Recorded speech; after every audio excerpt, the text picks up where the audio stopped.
The Galaxy S26 Ultra is not even officially out yet, and the benchmark scores are already leaking. And guys, these numbers are crazy. We're talking about real-world tests, not just rumors, not just marketing slides, actual benchmark runs on a pre-release device.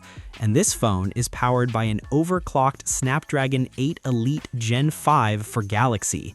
That already sounds scary, but wait till you hear the numbers. Let's break this down in simple English. On AnTuTu, the Galaxy S26 Ultra scored 3.72 million. 3.72 million.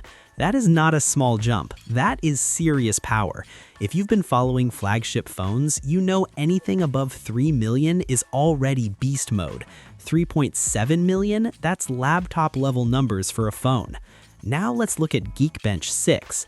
Single core score 3,648, multi-core score 10,898. That multi-core number is wild. Multi-core score basically tells us how powerful the phone is when it's doing many tasks at the same time. Gaming, recording, AI tasks, heavy apps, background processing, all of that depends on strong multi-core performance. And almost 11,000 points, that's a big jump. That means this chip is not just slightly better, it's seriously upgraded.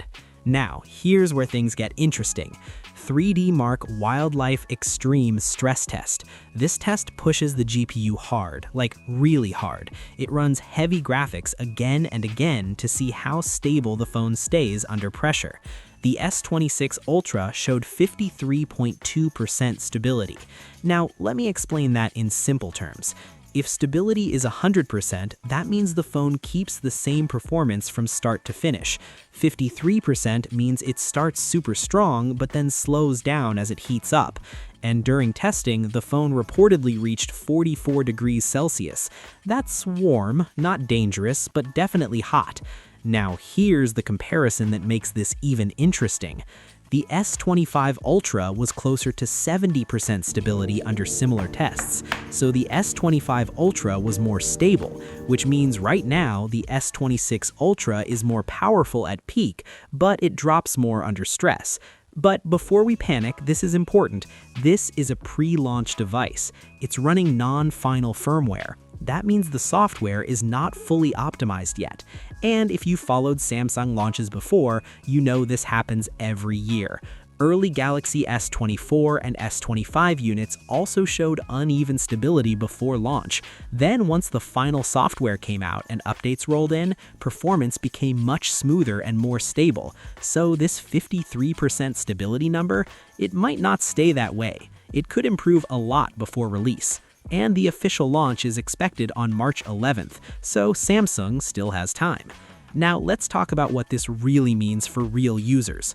First, raw power. 3.72 million on AnTuTu means this phone will absolutely fly through daily tasks. No lag, no slowdowns, apps will open instantly, heavy games will run smoother.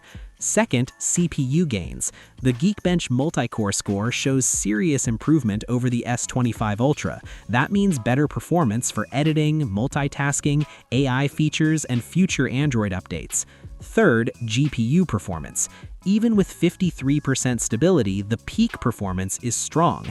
That tells us the graphics power is there. If Samsung improves cooling or software tuning, this could become one of the strongest sustained performance phones we've seen. And remember, this chip is overclocked. Snapdragon 8 Elite Gen 5 for Galaxy. Samsung always pushes their 4 Galaxy chips slightly harder than normal versions. That means higher peak speeds. But higher speeds also mean more heat.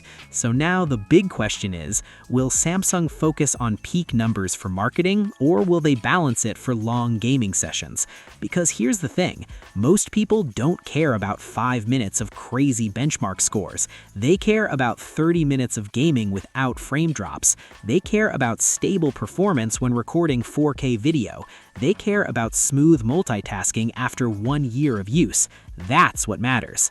Right now, the S26 Ultra looks like a monster in raw power, but it still needs polish. And honestly, that's normal. Pre-launch devices always behave like this.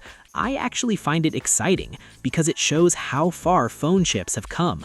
Think about it. We are now at a point where smartphone chips are scoring almost 11,000 in Geekbench multi-core. That's not small. That's serious computing power in your pocket. And this is before optimization. If Samsung tightens things up before release, we could see better stability numbers, lower sustained temperatures, even higher final scores, better real-world gaming performance, and if they nail that balance, the S26 Ultra could break internal performance records and actually hold that power longer. That's the key. Not just big numbers, sustained power. Now, imagine this chip combined with Samsung's display, cameras, AI features, and software updates. If they get the cooling right, if the final firmware improves stability, this could easily be the strongest Android phone of the year. But I'm watching that 53% stability number closely, because that tells the real story. Peak power is easy, maintaining it is hard. So here's what I think.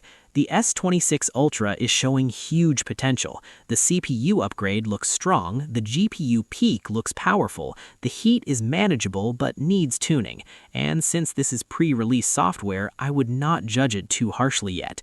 We've seen this story before. Early leaks look messy, final product launches strong. Now imagine after 2 or 3 software updates. This thing could become even better months after launch. That's usually how Samsung flagships age. So right now, the S26 Ultra looks like a performance monster in the making, but we need to see the final version. March 11th is not far away. And if Samsung refines this properly, we might be looking at one of the most powerful Android phones ever made. And honestly, that's exciting.